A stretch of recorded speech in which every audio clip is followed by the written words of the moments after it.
C'est ici, au pied du mont Mézin, sur ce plateau éponyme, que naît le Lignon. Ce cours d'eau de moyenne montagne renferme de nombreuses richesses naturelles. C'est pour cela qu'il fait partie intégrante d'un site Natura 2000, le site du Haut-Lignon. Et que l'équipe du CICALA, le syndicat intercommunal d'aménagement de la Loire et de ses affluents, lui porte une si grande attention.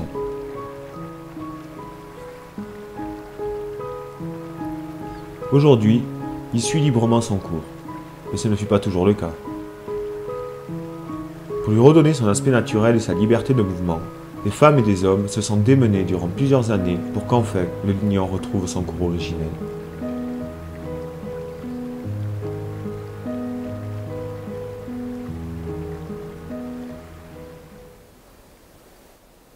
En 1973, en fait, il y a eu ce projet de plan d'eau avec une visée touristique, puisqu'on parlait à l'époque de mettre en place un village de vacances. Alors le plan d'eau s'est réalisé, mais le village de vacances, non. Alors le tourisme s'est développé un petit peu autour de ce plan d'eau par des activités diverses. Hein. Et puis tout ça, ça a continué jusqu'à ce qu'il y ait eu un premier problème en septembre 1980 où il y a eu une crue. Une crue centenale qui a détruit la digue. Nous, ici, il y a eu beaucoup d'eau, il a plu, il y avait de la flotte de partout, le Lignon c'était impressionnant, c'était un fleuve. Mais on n'a pas eu les mêmes conséquences que plus bas. Les communes du Chambon, de Tens, ils ont pris l'équivalent de notre plan d'eau sur la courge, quoi. Hein. Donc depuis 80, eux, le plan d'eau de Failly, ça leur a toujours posé un problème, quoi. Et il est resté vide pendant quelques années. Ensuite, le conseil municipal a décidé de le recréer plus petit et de mettre le Lignon en dérivation sur le côté du plan d'eau. Alors du coup, beaucoup moins d'eau qui rentrait dans le plan d'eau. Problème de qualité d'eau, problème d'envasement, et au fur et à mesure des années, les activités qu'il y avait, comme la pêche, donc le pédalo, planche à voile, tout ça, ça s'est arrêté naturellement. Cette chute un peu du développement touristique nous a remis un peu en question au niveau de notre conseil, et de se dire, faut qu'on prenne une décision. Donc toutes ces questions ont abouti qu'en 2013, en fait, on a contacté le CICALA pour réfléchir un peu quel serait l'avenir de ce plan d'eau. Initialement, ce projet était mentionné dans le cadre d'un contrat territorial. Et il n'était pas prévu qu'on le réalise le projet, mais qu'on fasse l'étude. Sauf que l'étude, une étude à 50 000 € qui était prévue, et le reste à charge était un peu important pour une commune comme Failly. Hein. Donc la solution qu'on a trouvée, c'est de faire travailler une école d'ingénieurs. Et donc c'est la personne de Victor Bovy, donc étudiant suisse à l'école d'ingénieurs de Lullier, qui nous a fait un projet clé en main. Et j'avais été assez touché par les inondations qui s'étaient produites suite à au débordement de la digue. Et puis je m'étais dit, ça je pense que c'est un des points essentiels, déjà au niveau, dynamique du cours d'eau, de pouvoir lui redonner de la capacité d'épanchement de crues, de décréter des crues. Il y avait aussi un gros problème lié à la qualité de l'eau. Ça faisait, ce bassin en fait était vraiment un réacteur, un catalyseur à réaction chimique. L'eau qui en résultait était souvent extrêmement eutrophe, chargée en nutriments, quoi. Et puis c'était pour moi vraiment de redonner un noyau physique, donc avec vraiment les structures de la rivière, donc ces capacités de réadaptation, de morphologie, le morphodynamisme, comme on dit, des rivières. Le côté, on va dire biologique, donc redonner la vie, nature au cours d'eau, et puis ce côté social. Donc il y avait vraiment ces trois objectifs, et puis j'ai comme, un peu une balance à trois leviers, puis j'appuyais sur l'un, sur l'autre, puis j'essayais de construire le projet comme ça. Et puis du coup, au choix d'une variante, je choisis de supprimer ce plan d'eau. Donc voilà, on a trouvé un conseil municipal dynamique, motivé, qui est bien entré dans la dynamique de projet, qui avait cette connaissance de la dynamique de projet, qui ont compris les enjeux environnementaux et sécuritaires. On a répondu à des obligations de sécurité vis-à-vis de la digue, des obligations écologiques, et on a essayé d'en profiter pour créer quelque chose capable de drainer un petit peu de public, un petit peu de tourisme. Je vais d'abord parler des objectifs environnementaux, hein, c'est quand même ceux qui ont conditionné le projet. Il y avait un problème donc, morphologique sur le cours d'eau, hein, qui avait perdu un peu ses caractéristiques naturelles. Après, autre objectif, on était un peu à un carrefour de différentes espèces patrimoniales. C'est des espèces qui vont être aquatiques essentiellement, donc on a notamment un crustacé bivalve, donc l'écrevisse à pattes blanches, et la moule perlière, donc qui sont des espèces particulièrement sensibles. Et on a 2 mammifères semi-aquatiques qui vivent au bord de la rivière, qui aussi s'y déplacent beaucoup, ils trouvent leur nourriture, etc., qui sont la loutre et le castor d'Europe. Donc on devait viser les habitats de la loutre, du castor notamment, et avoir un bénéfice pour ces espèces. Après, pour les enjeux, on va dire, pour la commune, les enjeux un peu sociaux, c'est que ce site avait une vocation touristique initiale. Et le but, c'était quand même que ce site garde sa composante d'usage touristique. Mais voilà, le projet n'aurait pas pu émerger s'il n'y avait pas cette idée d'avoir ces objectifs croisés entre les objectifs environnementaux, les objectifs forcément sociaux et touristiques du projet. Tout ça, bien sûr, dans un plan de financement qui puisse être comblé et tenir la route pour mettre bien en œuvre ce beau projet. Pour l'instant, on est sur la phase 0, donc on défriche pour le terrassement. Phase 1, c'est le terrassement. La phase 2, c'est renaturation des habitats, donc c'est Natura 2000, donc tout ce qui est verdissement, plantation, restauration des habitats et autres. Et quelque part, voilà, il ne faut pas que les terrassements, certes, il y aura un peu de terrassement dans la phase 2, mais il ne faut pas que les premiers terrassements de restauration hydromorpho impacte les efforts de restauration de la phase 2. C'est pour ça qu'il faut qu'on voit ce qu'on touche et ce qu'on ne touche pas. Tout ce qui a été restauration hydromorphologique, c'est-à-dire de recréer le lit sur le lit historique, tous les terrassements pour remettre les choses au plus près de ce qu'il y avait par le passé. Tout ça, ça s'est fait dans la phase 1.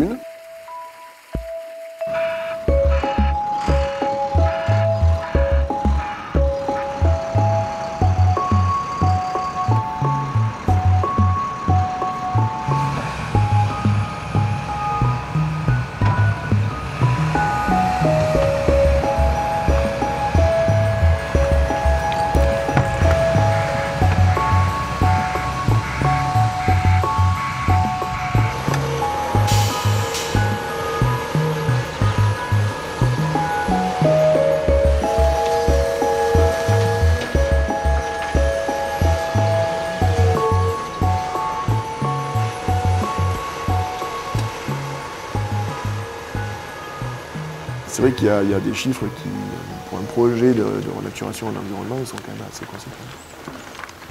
Mais finalement, tout ça en 4-5 mois de chantier effectif, quoi.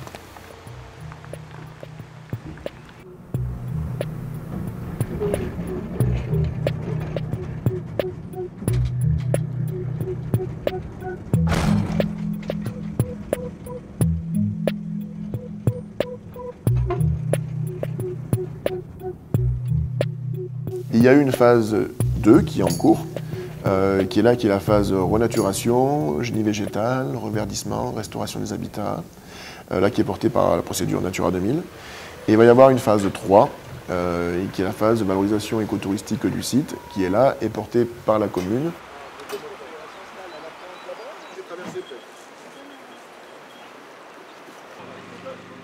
que vous avez attrapé une truite? Oui, plusieurs. Ouais, poisson. Merci. Oui, ça va.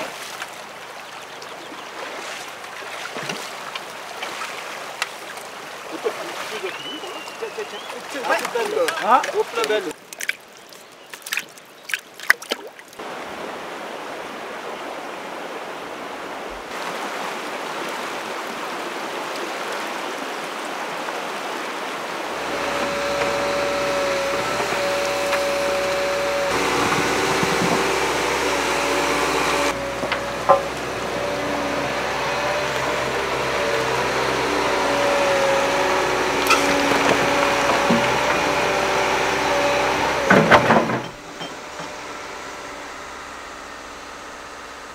Donc on partait d'un terrain nu, donc il fallait reverdir, pour dire simplement les choses.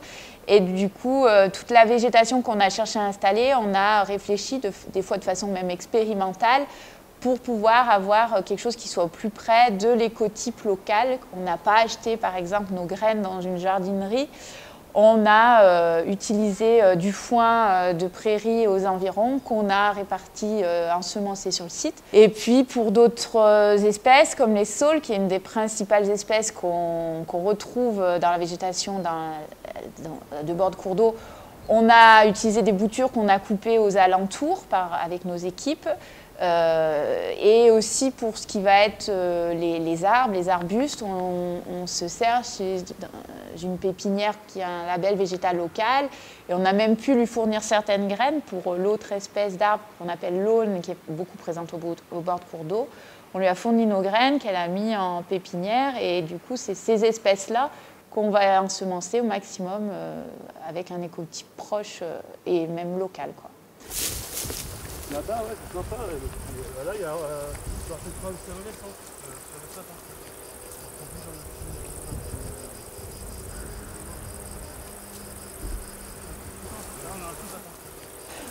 On atteint déjà une amélioration du fonctionnement, ce qu'on appelle l'hydromorphologie du lignon, c'est-à-dire un peu son équilibre entre les sédiments, les écoulements. Et du coup, ça va améliorer aussi donc l'habitat piscicole.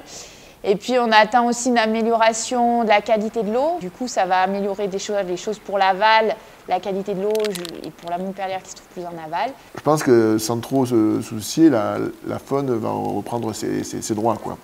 Ça, c'est clair. En plus, on a une mosaïque de milieux. Là, on est sur un site où il y a site Natura 2000 où il y a énormément de milieux, une grande richesse en termes de biodiversité. Donc tout ça va recoloniser le site assez rapidement. Nous, on favorise juste des espaces et des milieux comme la zone humide, comme des mares, comme des tas de cailloux pour que cette faune puisse, des boisements, pour que cette faune puisse revenir. Et puis je lui vois un super avenir. De toute façon, il ne peut que bien se porter, surtout que si la dynamique du cours d'eau se met vraiment en marche, ben, du coup, on va pouvoir voir une vraie rivière qui va pouvoir de nouveau s'exprimer avec un espace de liberté extrêmement intéressant, quoi. Une rivière, ça a besoin en fonctionnant comme ça, elle peut mieux réagir à certaines contraintes que nous, on va lui apporter, les hommes, dans nos usages de tous les jours. Il y a aussi une contrainte de plus en plus prégnante qui est le changement climatique. Et les rivières vont le subir vraiment d'une façon importante. Et plus elle aura son fonctionnement naturel, avec des zones humides qui vont la soutenir, avec différents habitats, avec une circulation libre, plus elle va pouvoir mieux réagir à toutes ces contraintes et continuer à nous offrir l'eau qu'on utilise, nous, il ne faut pas oublier qu'on la boit, et aussi un paysage, une qualité de vie qui je trouve importante. Ce qu'on recherche aussi à travers le projet de réhabilitation du plan d'eau, c'est un peu la rivière sauvage. Et ça, à mon avis, c'est primordial. Ça va un peu revoir un peu cette histoire. Quand il parle de truites, on pourrait parler d'écrevisses, on peut parler de faune, de fleurs et tout ça. On a envie de le retrouver à travers ce projet. Voir de la nature qui s'exprime au naturel, ça fait toujours plaisir. Et vu qu'on n'a rien inventé, on essaye juste de recréer quelque chose qui imite au mieux ce que la nature avait très bien fait, même si ça reste artificiel, puisqu'on ne pas se voiler la face, on essaie juste de corriger le bêtises du passé. Donc l'objectif, il est là, c'est dans ce monde bétonné où la nature souffre, si on peut, dans certains endroits, dans certains secteurs, lui redonner potentiellement la possibilité de s'exprimer. Je pense que dans la logique, c'est bien de compenser un peu notre impact plus global sur l'environnement.